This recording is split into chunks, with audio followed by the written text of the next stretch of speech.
9th of November, third Sunday before Advent. Sermon on Job, chapter 19, verses 23 to 27, and Luke chapter 20, verses 27 to 38.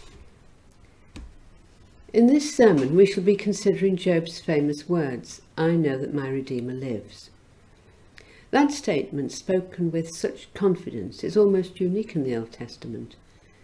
In those ancient times, God's favour seems to have been perceived in terms of long life and earthly prosperity, rewards for faithfulness to the Lord.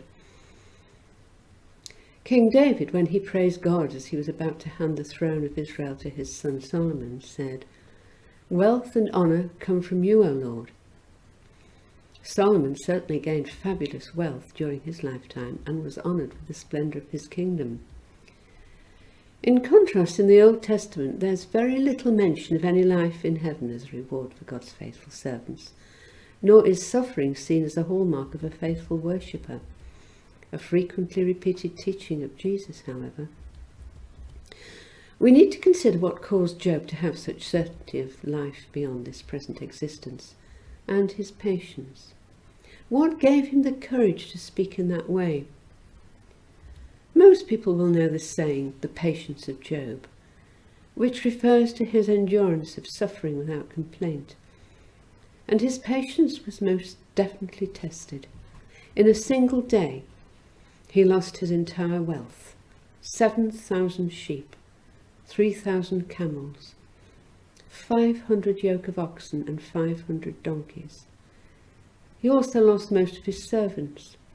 And as if that was not enough, all his 10 children were killed, and the house in which they were feasting fell down, the result of a tempest that struck it. However, Job's suffering was only just beginning. He was smitten with a loathsome skin disease that caused intense itching, and his wife told him to curse God and die. Job was determined to hold fast to his faith. He declared, "The Lord gave, and the Lord takes away. May the name of the Lord be praised." But then along came 3 not very helpful friends who tested his patience almost to the limit. They probably intended no harm, but with tactlessness, ignorance, and a big helping of self-righteousness, they said all the things that made Job feel worse. By chapter 19, where we find our reading, we're only about halfway through the book, and there's much more to come from Job's friends and from his answers to them. But we're concerned right now with Job's response regarding his Redeemer. It seems that the unhelpful advice, bordering on accusations of one of Job's friends, Bildad, led to this statement by Job. Bildad was already rubbing salt into Job's wounds. He castigated Job for defending himself, then launched into a speech in which he related all the troubles that the wicked might expect. His lamp is snuffed out, his strength fails, he wanders into a trap, disaster befalls him, he loses his reputation, he has no offspring to carry on his name, he is driven from the light into darkness, banished from the world. Bildad seems to have no concept of righteous suffering or of calamity falling simply by chance. In reply, Job states that it is God who is permitting his suffering, though he has no idea why. He speaks of God wronging him, disregarding his cries for help, stripping him of honour, uprooting him like a tree. Job is unaware that he is the subject of a cosmic challenge between Satan, who claims that Job is faithful to the Lord only because of his blessings he receives, and God, who allows his faithful servant to be tested to prove his endurance. Of course, Job is not totally blameless any more than we are, but he defends himself robustly against Bildad's accusations. He has not deserved the calamities that have befallen him. He wishes that his words would be recorded, as indeed they are now in our Bibles. And then he makes his strong statement of faith. "I know that my Redeemer lives, and that at the end he will stand upon the earth. In my flesh I will see God. I will see him with my own eyes." Job's statement is well ahead of its time.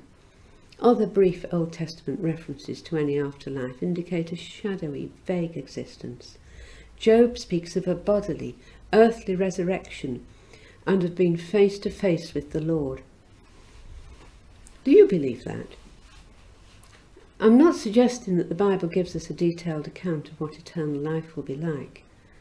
However, it is presented as a reality and as our ultimate hope, a comfort to set against the troubles of this world. Many people are full of scepticism, however. I've heard even of church ministers who are dismissive of life after death, or who try to rationalise it in earthly terms. How could there be room for everyone? Some even claim it's an attitude of mind. We meet a bunch of such sceptics in our Gospel reading. A group of Sadducees who didn't believe in the resurrection approached Jesus with a question that they imagined would put him on the back foot. If a woman had 7 successive husbands, whose wife would she be in the resurrection?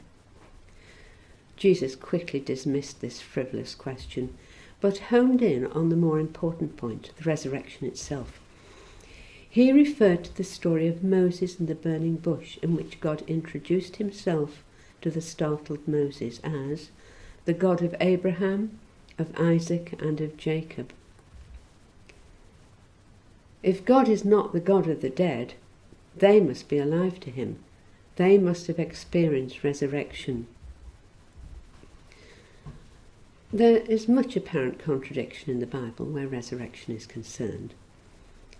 Does it occur immediately at death, or on Judgment Day, when Christ returns? Is it bodily or spiritual, or both in some way? Is it on earth, or in some other dimension we call heaven? Will all our days be spent praising God, or shall we indulge in other purposeful pursuits as we do now? Will our dogs be there? There's no certain answer to any of those questions. What is certain for those of us who believe and who belong to Christ is that we shall rise to eternal life, all sorrows ended, all pain gone, all tears wiped from our eyes. Jesus named himself the resurrection and the life, and we can therefore claim that privilege and allow ourselves that certain hope as our world tips further into chaos and disorder. The Lord our God has always been the rock for our faith, and Jesus Christ is the Redeemer that Job knew he would one day see with his own eyes. We shall too.